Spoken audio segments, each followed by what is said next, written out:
I'm Ashton Addison from EventChain for Investment Pitch Media and FinTech News Network. And today on Blockchain Interviews, we have Elena Obukhova, the CEO and founder of FAS, FinTech Advisory Services, and the organizer of the BlockConf Digital Conference. Elena, welcome to the show. It's a pleasure to have you here today. Hi, Ashton. Thank you a lot for inviting me today. You're very welcome. I'm excited to learn a little bit about the BlockConf Digital Conference. This conference looks huge. If you could kick it off by giving background on, what inspired you to organize this conference and what is expected of the digital event. Yeah, sure. Let me tell you a brief about how we started with the BlockConf Digital. We actually started just 2 months ago. When the pandemic was announced and when all countries started going crazy with the lockdowns. So we saw the opportunity to give people something different from what was existing on the market, because many events, they actually went online.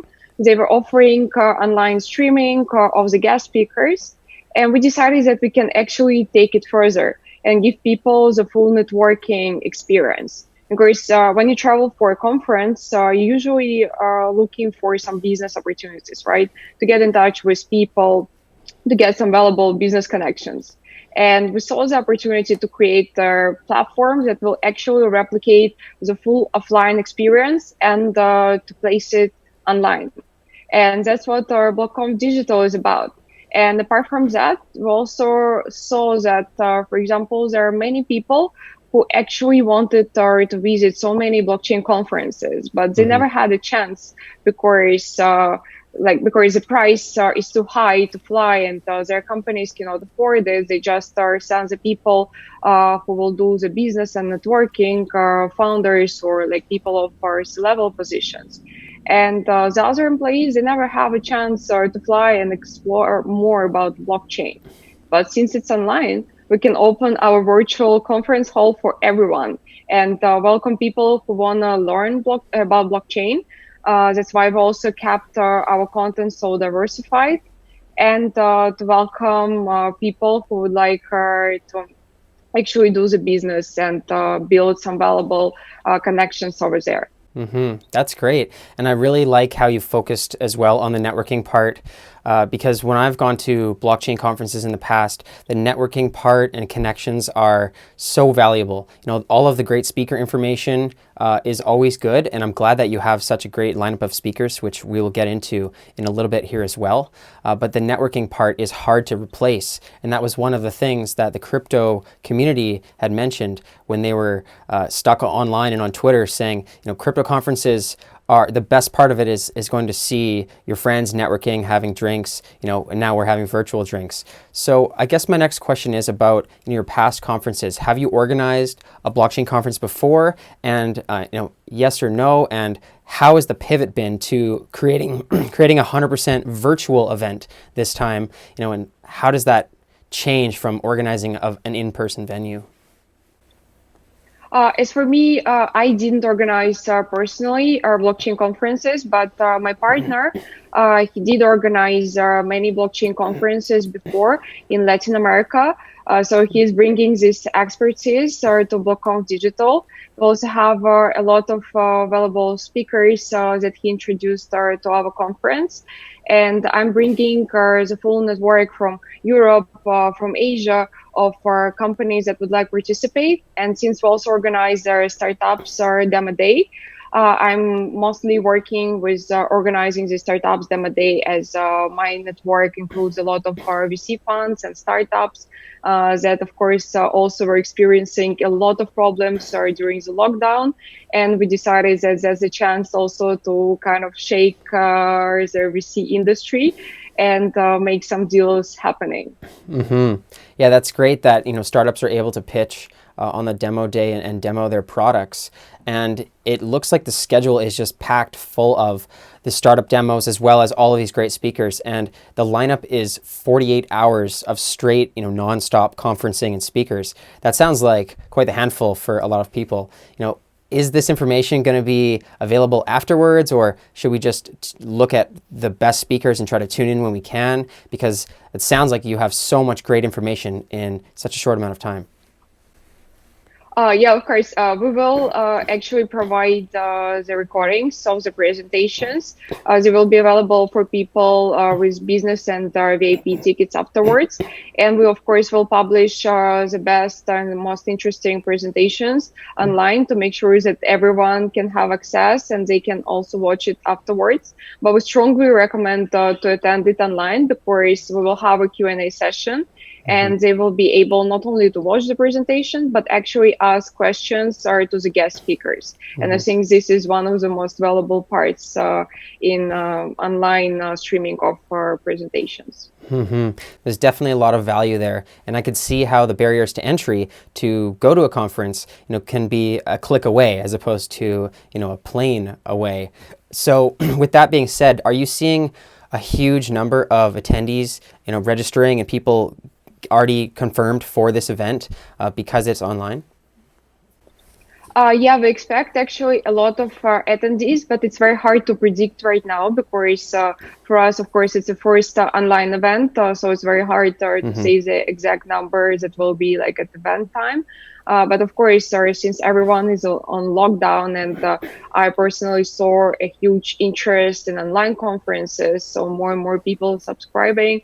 And when we look at just normal webinars that being hosted on a daily basis, they're also still getting so many people because everyone wants networking. So, and considering that our conference is giving their full networking experience, we expect a lot of people joining us.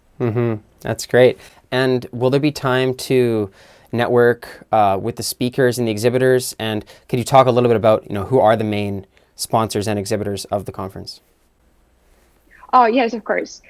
In terms of networking with our sponsors and exhibitors, yeah, we will have our VIP meeting room at the platform with a list of all our sponsors, speakers, investors, and other attendees with their VIP tickets, where people can easily schedule their meetings. They can request the business cards, and they can actually schedule a private face-to-face conversations with a video chat or just like a phone call, the way they prefer. So they can actually have some business going on over there privately, the same way as we have at offline venue. If we have like some private room where people can have a chat conversation, or if they're going to like Starbucks or somewhere else, also to grab a coffee and discuss something further. So this opportunity we have on our platform. In terms of communication with, for example, like with sponsors, every virtual booth, it has a video chat room.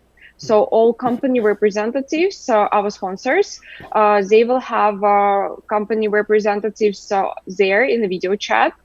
So attendees, they will be able to join there and actually have a live chat with the team. Wow. So it's the same way if they're coming to offline venue, they're passing by the booth and they want to talk to the team. The same way they're coming to the digital hall, they are passing by virtually by the booth. They feel free to join any booth they want and talk to the team and ask them some questions. That's great. In terms of our... Go ahead. Oh, sorry. And in terms of our sponsors, I wanted to mention that we have such big names as Kaspersky is one of the largest cybersecurity companies. Also, we have such big names as RSK, Dash, Decrypt that joined us as sponsors for BlockConf Digital. And we have many startups that, of course, interested in the fundraising and also trying to promote their business. And it's very useful and great to talk to them and know something more what's going on in the industry. That's great. And I'd love to hear a little bit more about those startup demo days that you're talking about. Are there still spots for startups to apply? What does that look like? Do they get to do a presentation in front of the attendees or in front of investors? And is there room for them to connect? Yeah, sure. Let me tell you more. So in terms of Startups Demo Day, yes, we do still have a few slots left. And for Startups Demo Day package, these companies, they're getting a booth at the main conference hall with their general information, so they can actually promote their project to all people who are attending the conference. And as an add-on, they get another booth inside Startup Demo Day Hall. There they can place investors facing information, and this booth will be only available to investors because there can be still some sensitive information that they don't want to show to other people, but to investors only. That's why we do due diligence. We check, we manually give investors access to investors because we have to do the background check. In terms of their pitching, they're also getting a pitching slot that will be online. They will have 10 minutes for presentation, then 15 minutes for Q&A from VC funds, and they will have 5 minutes from our mentors to provide the feedback. And of course, we understand that we have 48 hours non-stop, right? And many investors, they will not be able to join some particular time slots because of the time difference.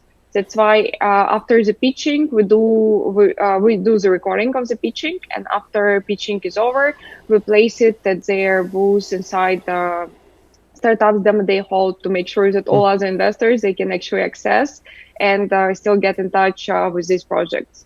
Very cool. I'm looking forward to this. Can you please remind me and the audience when exactly is the date of the start of the event, the cutoff of registration, and are there tickets available, and how do we get access to those tickets right now? Oh, yeah, sure. So we start on May 25th at 9 a.m. Hong Kong time. So for example, for Argentina, it will be on 24th at 10 p.m. For New York, will be on 24th at 9 p.m. So people should be careful reading the time zone. But on our website, you can see the live countdown. We do still have our tickets available as our doors are open for everyone. We don't have our limit because we're online conference, right? We can beat as many people as we want. And we want, of course, to welcome everyone. Of course, we want to drive this blockchain adoption further, and we welcome new faces to come to the field. They can register on our website, that is blockconf.digital, and get their ticket. Great. I'll leave the link to blockconf.digital in the links in the description below. And this is so exciting, Elena. I'm really excited for this event because there's a lot of great speakers, and to be able to simulate the networking is something that is highly appreciated. So let's follow up after the event. But until then, best of luck moving forward with the event, and I'll see you there. Thank you a lot. And thanks again for inviting me today.